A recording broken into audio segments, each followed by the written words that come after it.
Hello friends, आज हम जानेंगे नदियों द्वारा बनाए गए लैंडफॉर्म के बारे में।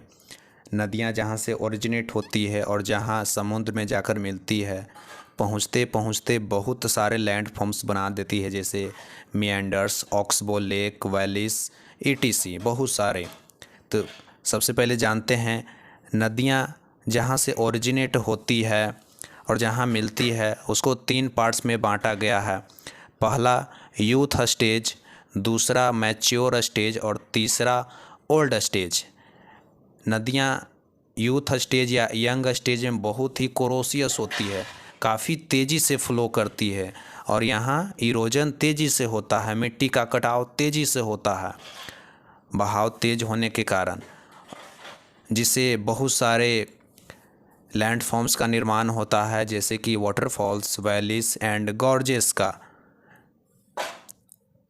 ये यूथ स्टेज में बनाया गया लैंडफॉर्म्स है, जिसे वैलीज बोलते हैं, घाटियाँ बोलते हैं, जिधर से निकलती हैं नदियाँ।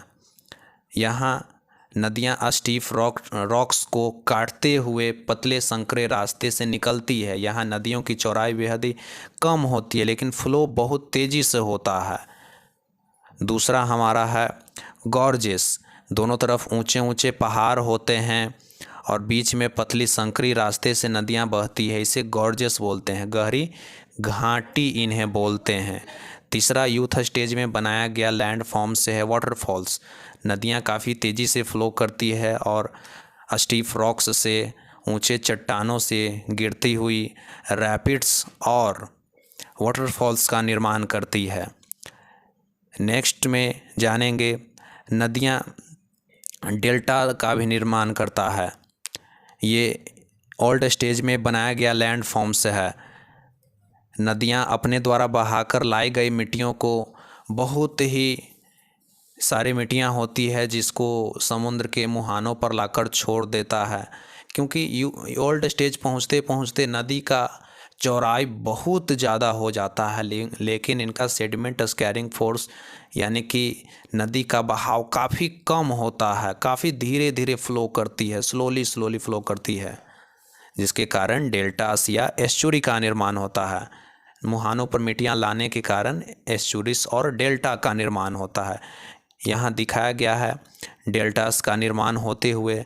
आपको पता होगा दुनिया का सबसे बड़ा डेल्टा सुंदरवन है, जो इंडिया और बांग्लादेश में मौजूद है। गंगा नदी द्वारा बनाया गया डेल्टास, यहाँ एस्चुरिस और डेल्टास बनाए गए हैं। नेक्स्ट देखिए, यहाँ एस्चुरिस बनने की प्रक्रिया दिखाई गई है। ये जो नदियाँ होती है अपने साथ बहुत सारे सेडिमेंट्स, कंकर, पत्थर, बालुओं को लाती है और समुद्र के मुहानों पर ही छोड़ देता है, क्योंकि यहाँ इनका सेडिमेंट स्कैरिंग फोर्स, बहाव बहुत ही कम होता है, ज़्यादा नहीं होता है। इसलिए इसमें इतनी पावर नहीं है कि अपने सेडिमेंट्स को, गाद को दूर फेंक पाए, इसलिए यहीं छोड़ देता है और जिससे डेल्टास और एस्चुरिस का निर्माण होता है। नेक्स्ट लैंडफॉर्म्स है मियांडर्स। नदियाँ मैच्योर स्टेज में सांप की तरह फ्लो करती है, जिसे ही हम बोलते हैं मियांडर्स बोलते हैं। और सांप की तरफ फ्लो होते होते ये रास्ते भी बदलते रहती है, तो रास्ता बदलने से कभी इधर बहती है तो कभी इधर फ्लो करती है और एक तरफ के पार्ट्स को छोड़ दिया करती है, जिससे ऑक्सबो लेक बनता है। अभी इधर से बह रही थी, फिर इधर से बहेगी, तो इस तरफ से जो ऑक्सबो लेक गया, हिंदी में इसको गोखुर लेक बोलते हैं, गोखुर झील बोलते हैं। तो ये थे नदियों द्वारा बनाए गए मेजर लैंडफॉर्म्स। आगे पढ़ेंगे डिजर्ट द्वारा बनाए गए लैंडफॉर्म्स के बारे में। थैंक